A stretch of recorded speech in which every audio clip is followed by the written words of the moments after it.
आदाब, नमस्कार। जैसा कि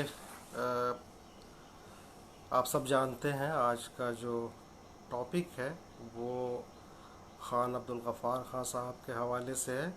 और जिन्हें हम बादशाह ख़ान कहते हैं, बादशाह ख़ान कहते हैं। और सीमांत गांधी या सरहदी गांधी भी कहते हैं।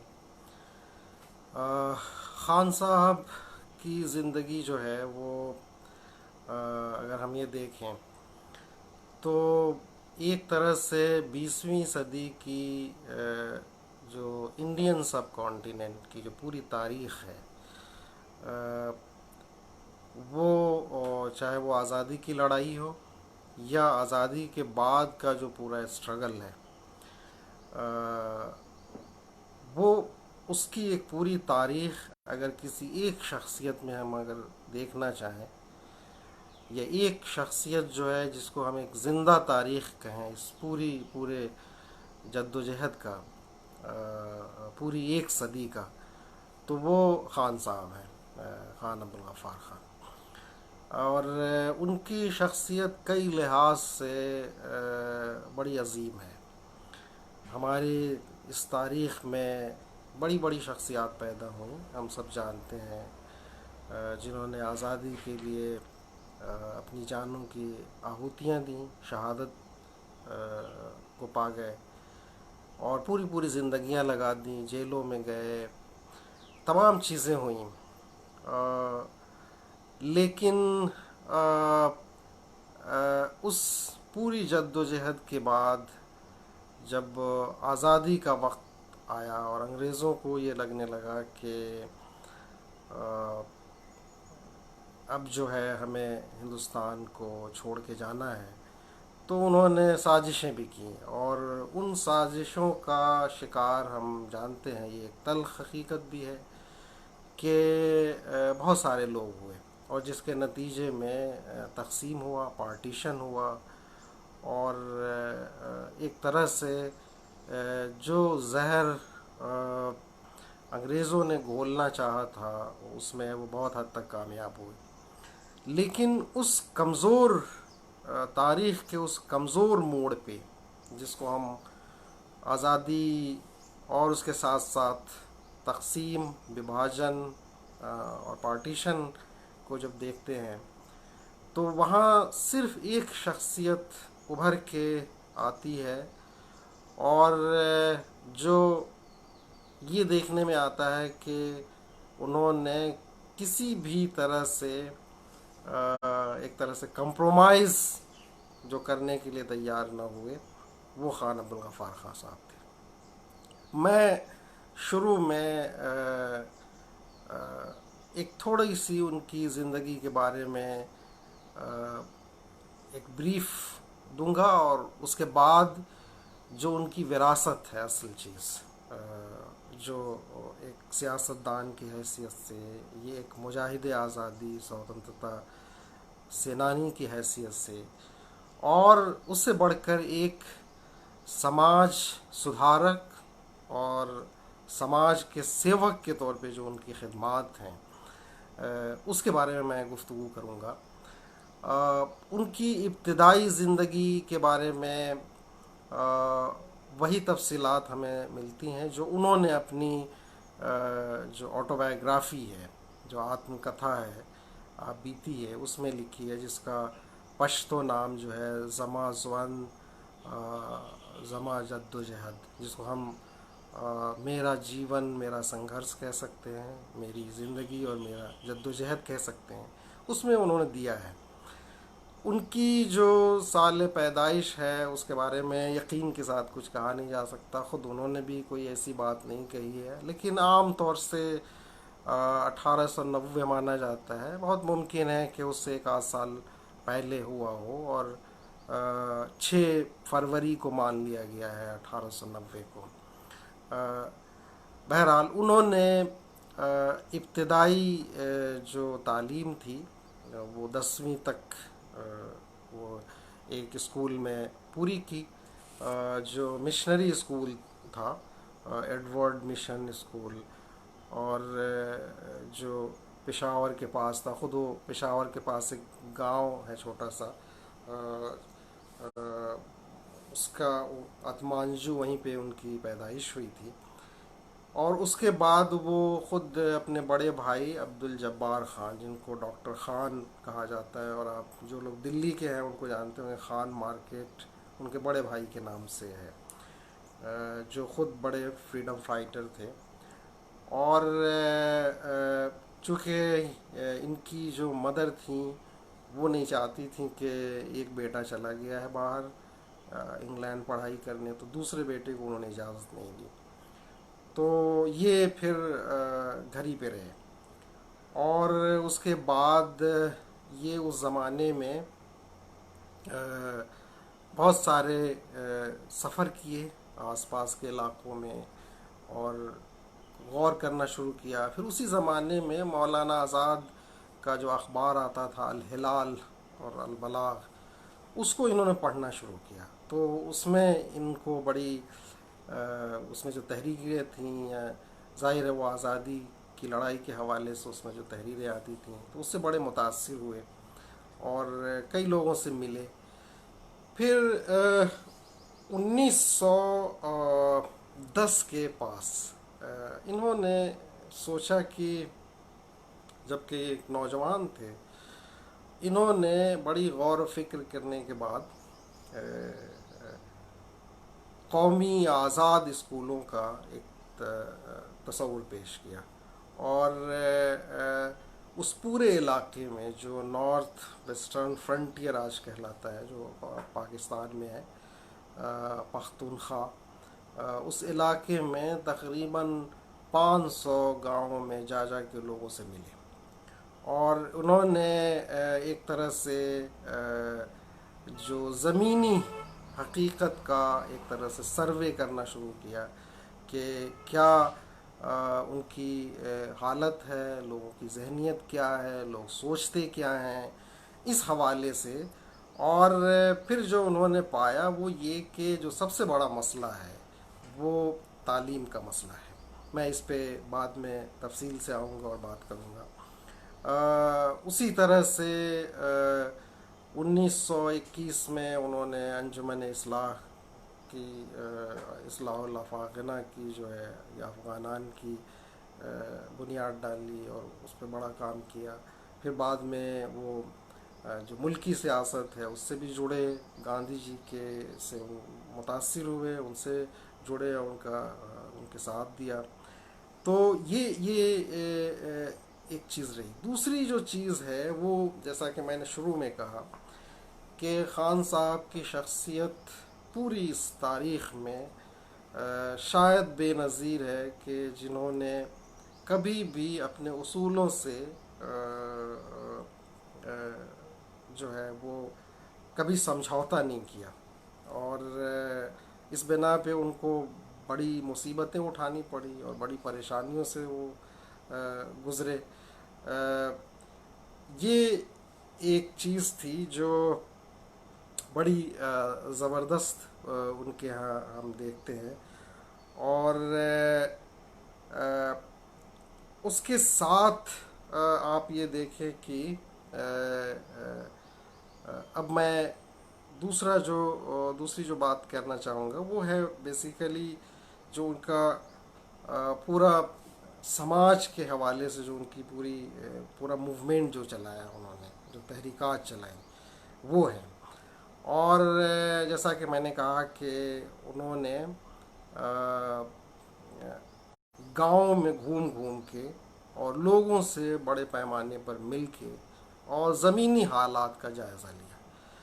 और जब तक हम ज़मीनी हालात का जायज़ा नहीं लेते हैं तब तक जो है सही कदम नहीं उठा सकते। आज जो हमारे समाज में या हमारे मुल्की सतह पे, नेशनल लेवल पे जो हम इश्यूज़ देखते हैं, या जो हर तरह की जो लीडरशिप है, चाहे वो समाज सेवकों की हो या सियासी लोगों की, एक हम आम जनता और जो उनके बारे में सोचने वाले हैं, और उसमें हमारी तरह के जो यूनिवर्सिटियों में या जो इंटेलेक्चुअल तबका है वो भी शामिल है, कि वो ज़मीनी हकीकतों से दूर होने के सबब सही बात, सही दर्द, सही परेशानियों का अंदाज़ा नहीं लगाता। और फिर जाहिर है जब सही मर्ज़ का पता नहीं होगा, जब उसका डायग्नोस नहीं होगा, तो जाहिर है सही हालात का भी या सही उसका इलाज नहीं हो सकता है। तो खान साहब इस लिहाज से हमारे लिए, हम सबों के लिए, और पूरे इस खत्ते के लिए एक मिसाल है, एक आइडियल है कि उनसे हमें सीखना चाहिए कि अगर हमें वाकई अगर सही तौर पे कोई काम करना है तो हमें जाके ज़मीनी हालात का जायज़ा लेना चाहिए। तो सबसे पहला जो काम उन्होंने जो शुरुआत की वो 1910 के आसपास, और वो था आज़ाद स्कूलों का क़याम। और आपको जान के हैरत होगी कि उन्होंने कोई 136 स्कूलों को कायम किया था। और चूँकि उन्होंने देख लिया था कि समाज में बड़ी सुपरस्टिशंस हैं और लोग बुराइयों में डूबे हुए हैं, तरह तरह के रस्म व रिवाज हैं जिसका कोई न मज़हब से कोई ताल्लुक़ है, न कोई रैशनलिटी है उसकी, आज भी हमारे सोसाइटी में है। लेकिन उसका इलाज क्या हो, तो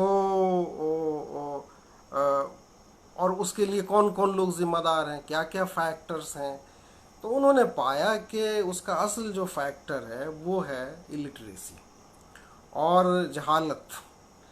और उसमें जो है सब शामिल है उसको बढ़ाने में, जो मजहबी सो कॉल्ड मजहबी रहनुमा है और उस इलाके में जो मौलवी थे, और वो बज़ाहिर तो मौलवी कहलाते थे लेकिन ज़ाहिर है वो ख़ुद इस्लामी तालीमात से वाकिफ़ नहीं थे, आगाह नहीं थे, इसलिए वो उन बुराइयों को बढ़ाने का एक कैरियर हो गए। तो इन्होंने ये एक कॉन्सेप्ट दिया कि हमें ऐसे मदरसों या ऐसे स्कूलों की बुनियाद डाली जानी चाहिए जिसमें हम मजहबी तालीम के साथ साथ जो जदीद तालीम है उसको हम दें।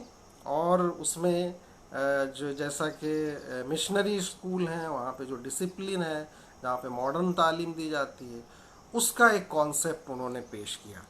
और न सिर्फ पेश किया बल्कि हर जगह गए, गांव गांव लोगों से गुफ्तगू की और जो भी समझदार लोग थे उनको जोड़ा, और 136 स्कूल उस पूरे इलाके में कायम किया।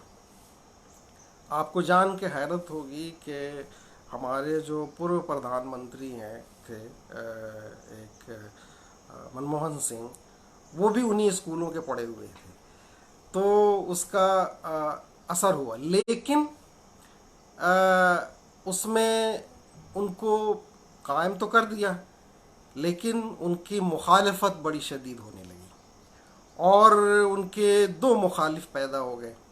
पहले जो थे वो अंग्रेज़, जो चाहते थे कि यहाँ के लोग उसी जहालत में डूबे रहें, और दूसरे जो थे वो लोग जिनको थोड़ा बहुत फ़ायदा मिल रहा था उन लोगों की जहालत से।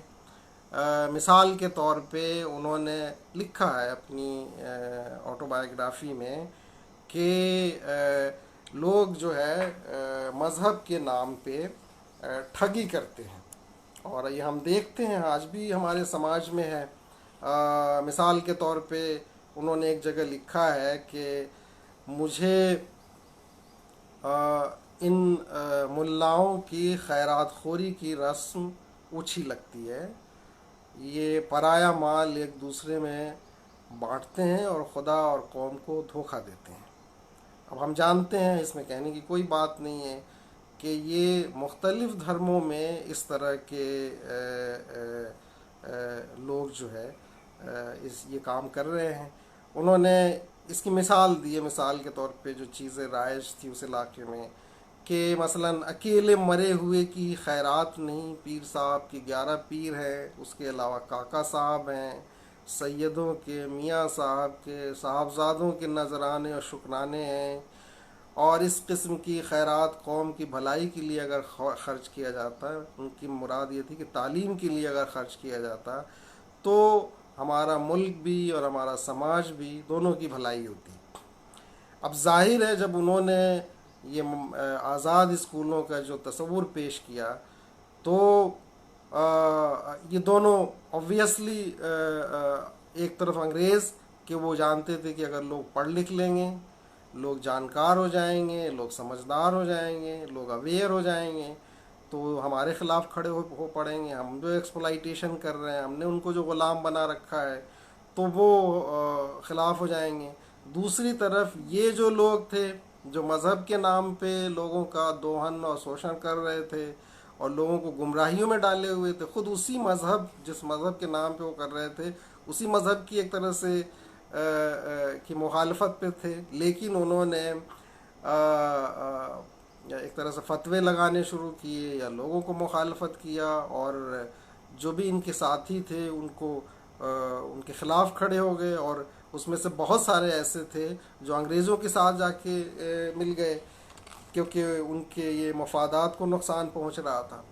तो ये एक चीज़ थी। और आप को हैरत होगी कि अगर खान साहब अपनी इस तहरीक में, अपनी इस आंदोलन में कामयाब हो जाते तो जो मसला हम आज देख रहे हैं उस पूरे खित्ते में, जो जिसकी वजह से न सिर्फ वहाँ के लोग परेशान हैं बल्कि पूरा सब कॉन्टिनेंट सफ़र करता रहा है और कर रहा है, वो नहीं होता अगर लोगों में पूरी तरह से अवेयरनेस आ जाती, जिसकी तमन्ना उन्होंने की थी।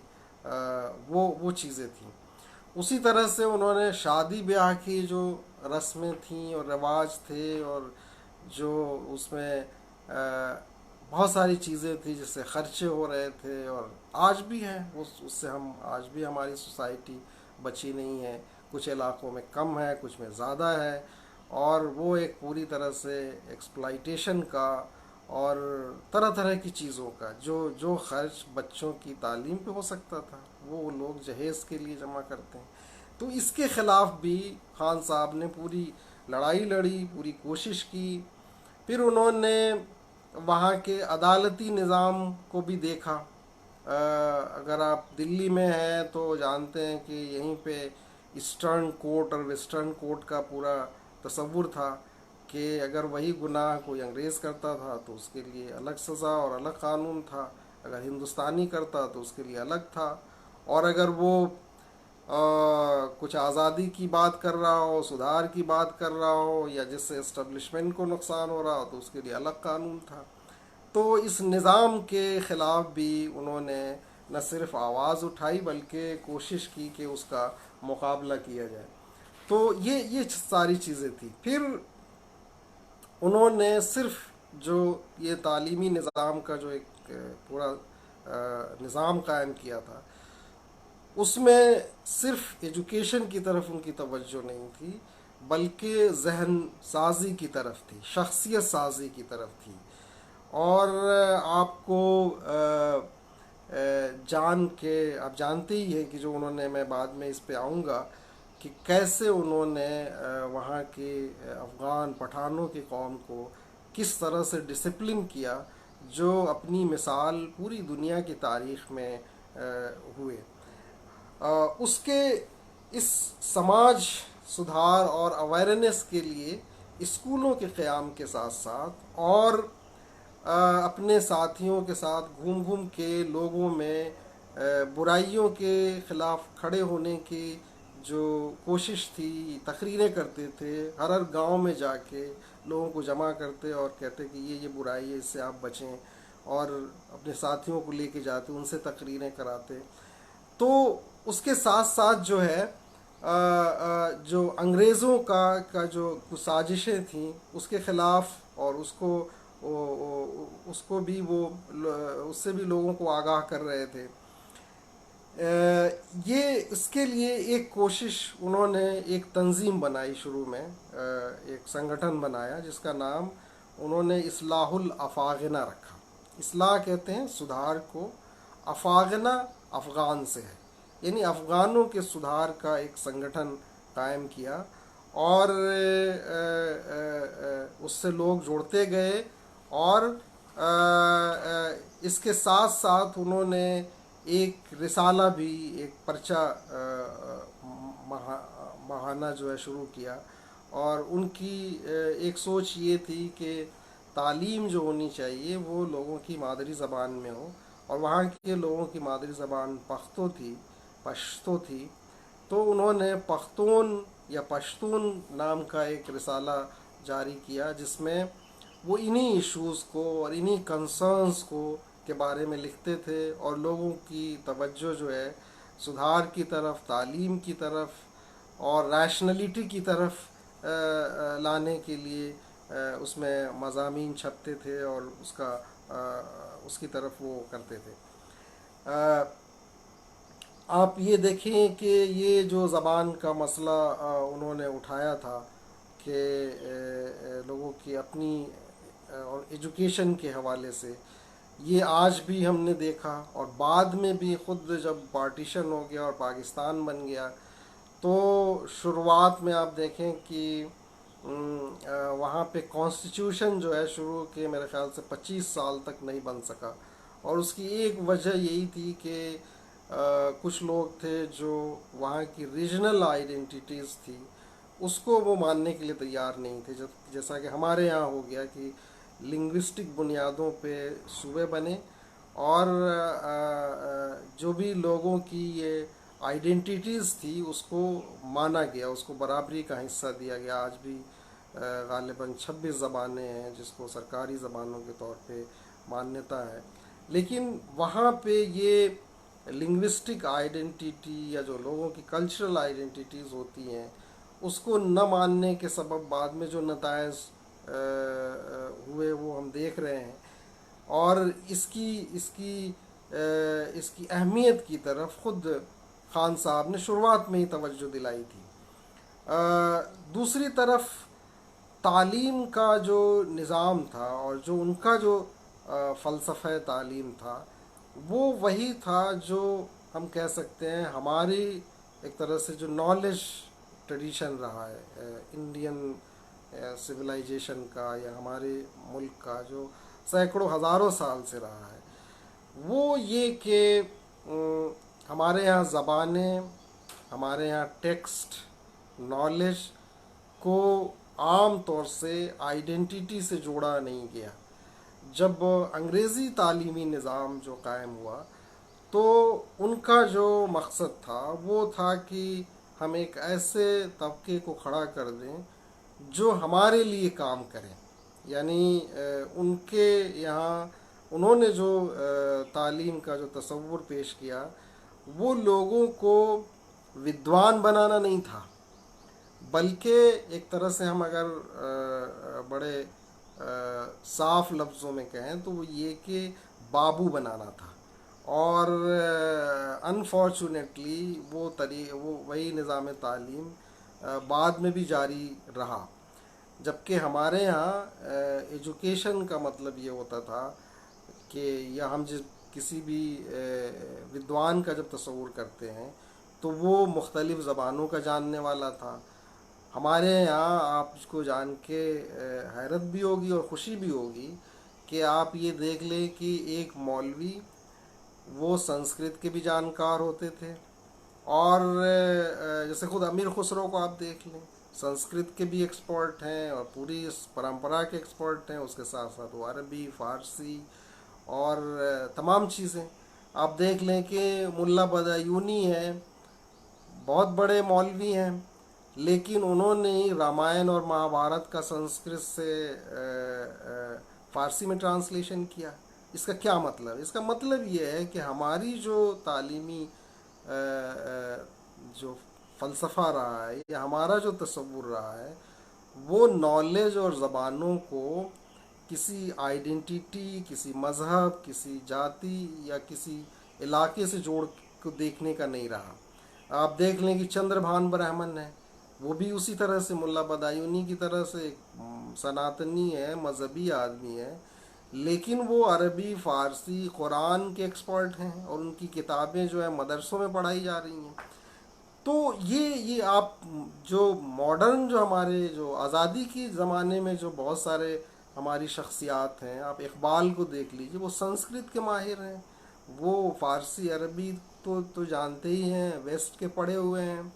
आप अरविंदो को देख लीजिए, टैगोर को देख लें, गांधी जी को देख लें, ये सब ये तमाम चीज़ें जान रहे हैं। लेकिन अंग्रेज़ों ने जो जो जो जैसा कि हम जानते हैं कि फूट डालो और राज करो वाली जो सियासत चलाई, तो उसमें उन्होंने नॉलेज को भी और ज़बानों को भी आइडेंटिटीज से, अस्मिताओं से, शनाख्त से जोड़ दिया, और उसके नतीजे हम आज तक भुगत रहे हैं।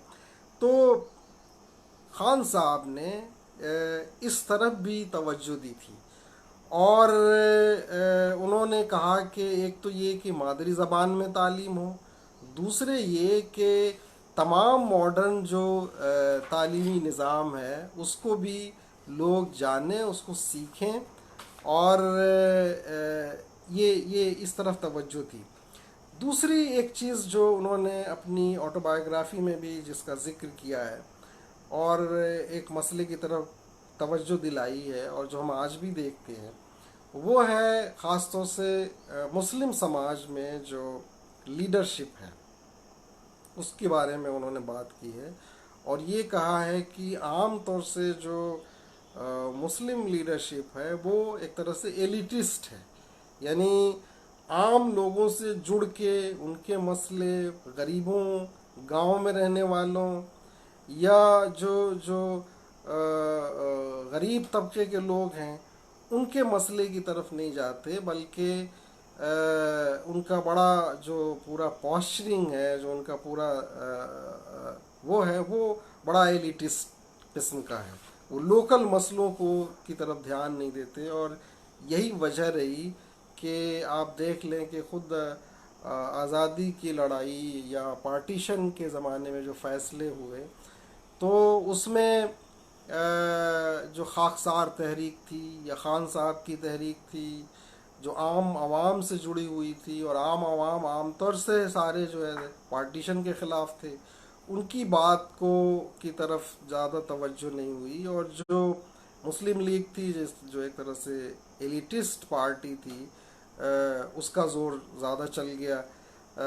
जो आमतौर से शहरों के लोग थे या ज़मींदार किस्म के लोग थे, ये इस तरफ भी खान साहब ने तवज्जो दिलाई है और उसको सख्ती से क्रिटिसाइज़ भी किया है। फिर जो है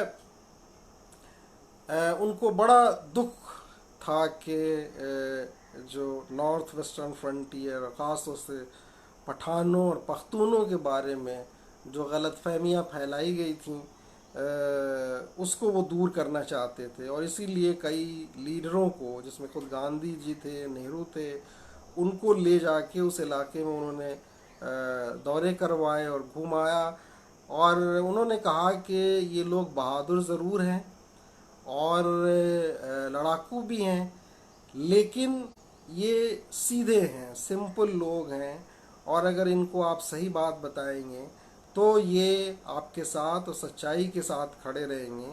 और आपको जान के हैरत होगी कि जब उन्होंने खुदाई खिदमतगार और की पूरी फ़ौज बनाई, और रेड शर्ट जिसको सुर्ख पोश भी कहते थे, तो उन्हीं सो कॉल लड़ाकू पख्तूनों को 1929 के आसपास ये उन्होंने बनाई थी। तो दुनिया का ऐसा अदम तशद्दुद वाला ग्रुप बनाया जो जो जो अहिंसा के मार्ग पे चला। और 1930 में जो किस्सा खानी बाज़ार का बड़ा वाक़या हादसा हुआ था, जिसमें अंग्रेज़ों ने उन पर गोलियां चलवाईं और उसमें बड़ी तादाद में लोग शहीद हुए, लेकिन किसी ने न हाथ उठाया, न तशद्दुद किया, बल्कि आपको जान के कि खुद कई मामलात में जहाँ पे भी अहिंसा की बात हुई तो वो गांधी जी से भी 2 कदम आगे बढ़े हुए थे। 1940 के आसपास जब कांग्रेस पार्टी ने सेकेंड वर्ल्ड वार के दौरान अंग्रेज़ों की हिमायत का ऐलान किया तो खान अब्दुल गफ़ार खान ने कांग्रेस वर्किंग कमेटी से इस्तीफ़ा दिया इस बात को लेके कि इससे तो हम एक तरह से हिंसा को का हिस्सा बन रहे हैं। तो इस मामले में वो बड़े सख्त थे। और जो पख्तून, जो पठान एक तरह से तशद्दुद और हिंसा के लिए बदनाम थे, हैं, या उनको बदनाम किया गया, उसको उन्होंने एक ऐसी कौम के तौर पे बना दिया जो अहिंसा के साथ खड़ी रही और डिसिप्लिन के साथ थी। तो उसका अगरचे पूरा जो निज़ाम था वो परेड करते थे और बड़े डिसिप्लिन थे, लेकिन दूसरी तरफ देखें कि उन्होंने उनकी ऐसी तरबियत की थी, उनकी ऐसी ट्रेनिंग की थी कि कोई भी हिंसा को तो बर्दाश्त कर लेते थे, जेलों में गए और मारे गए, लेकिन उन्होंने हिंसा को नहीं उठाया। आप सोचें, आज तसव्वुर करें कि अगर खान साहब की ये तहरीक अगर कामयाब हो जाती और ख़ुद उस इलाके के लोग और जो उनके मुखालिफिन थे इस बात को, इस नुक्ते को अगर समझ गए होते तो पिछले 30-40 सालों में जो वहाँ पे डिस्टर्बेंसेस हुए वो नहीं होता और उनका अगर वो निज़ाम चल पड़ा होता। तो ये बात समझने की थी। और आप देखें कि वो कितने दूर अंदेश थे कि आज से 100 साल पहले इस बात को भांप गए थे कि हमें किस तरह से इस पूरी कौम की तरबियत करनी चाहिए और उससे आज भी सीखने की ज़रूरत है। हिंदुस्तान के मुख्तलिफ हिस्सों में जो पिछड़ापन है, अगर उसको हम दूर करना चाहते हैं रियल सेंस में, तो ये रास्ता जो खान साहब ने उठाया था वो हम सब के लिए मिशल राह है, एक चीज़ है। एक बात और बड़ी अहम थी माफ़ करें, जो खान साहब ने उठाई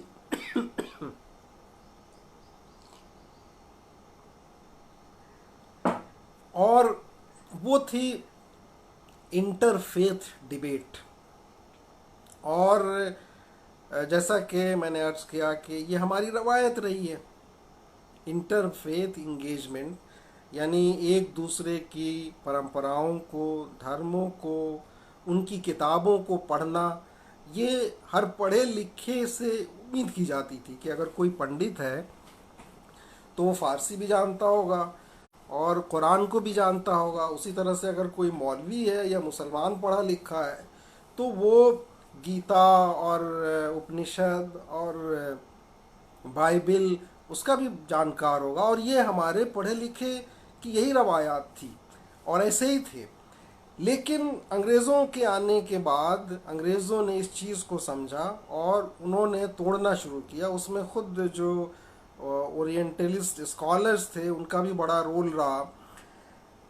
खान साहब ने इस बात को भी भांप लिया और जब वो जेल में थे 1942 से 45 के दौरान कई जेलों में उनको रखा गया, हरीपुर, एबटाबाद, रिसालपुर, फिर बाद में मेरे ख्याल से हज़ारीबाग के जेल में रखा गया।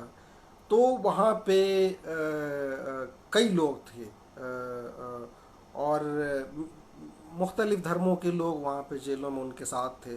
तो उन्होंने एक सिलसिला चलाया और उन्होंने जो है गीता और गुरु ग्रंथ साहब का अपने साथी जो खुदाई खिदमतगार साथी थे उनके साथ जेलों में उनको पढ़ने के लिए कहा। तो हर सुबह को वो सब ये किताबें पढ़ते थे। उसी तरह से कुरान को पढ़ा और उसके मीनिंग के साथ पढ़ा। हम आज भी देखते हैं खुद मुस्लिम सोसाइटी में कि लोग कुरान तो पढ़ते हैं लेकिन उसको जस्ट एक रिचुअल के तौर पे पढ़ लेते हैं, जबकि वो एक किताब है, एक टेक्स्ट है, उसमें क्या मतलब है उसको जानना चाहिए। और उसी तरह से दूसरी टेक्स्ट को भी जानना चाहिए।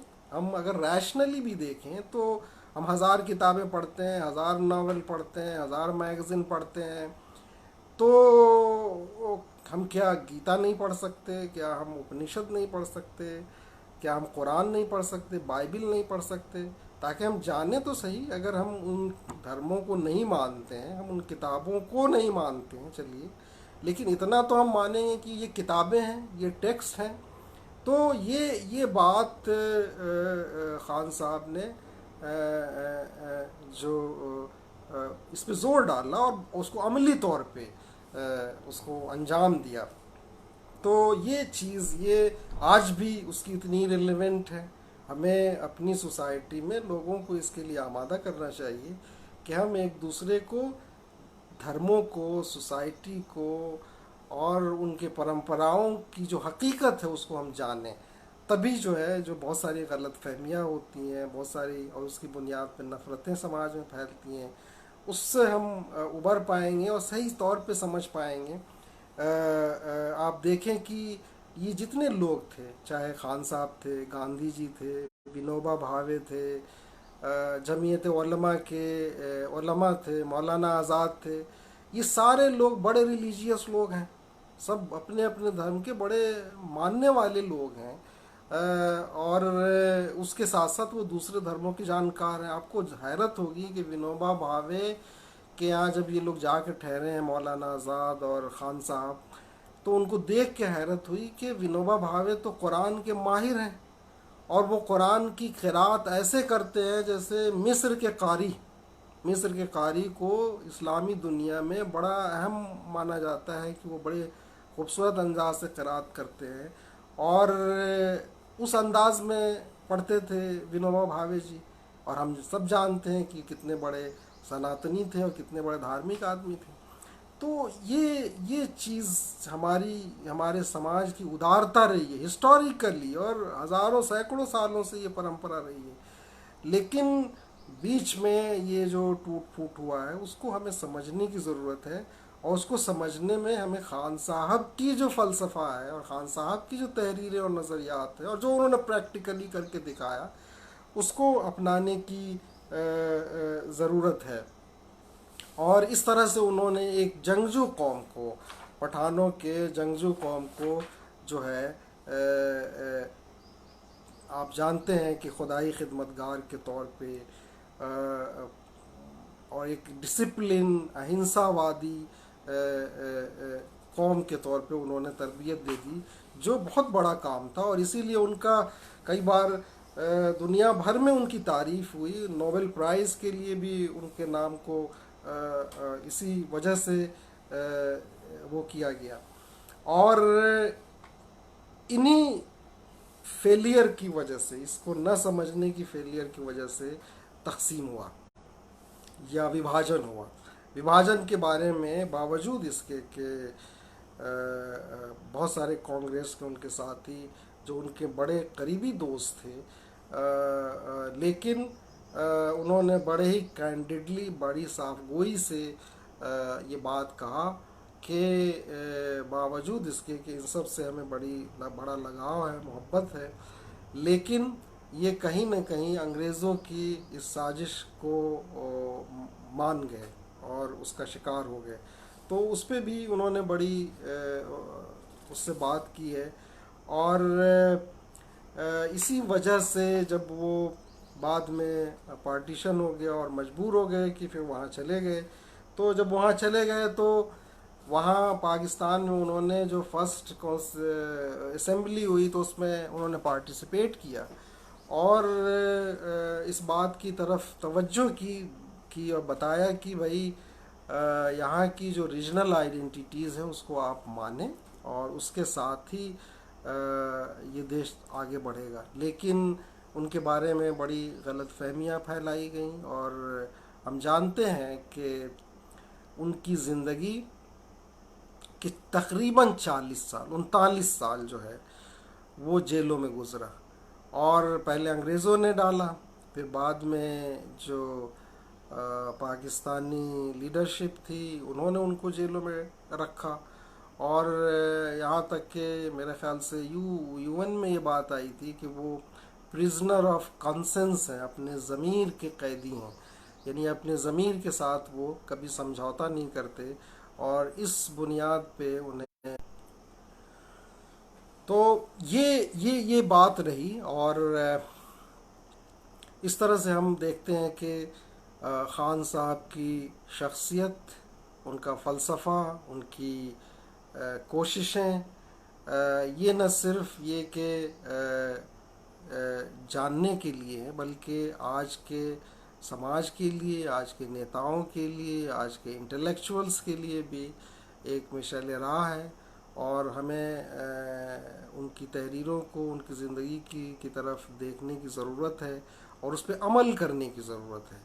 ये चीज़ें आज भी हमारे बहुत सारे मसलों को, चाहे वो सियासी हो, समाजी हो, या तालीमी हो, उसको हल करने में हमें मदद मिलेगी। शुक्रिया। अगर किसी को कोई सवाल हो तो मैं हाज़िर हूँ।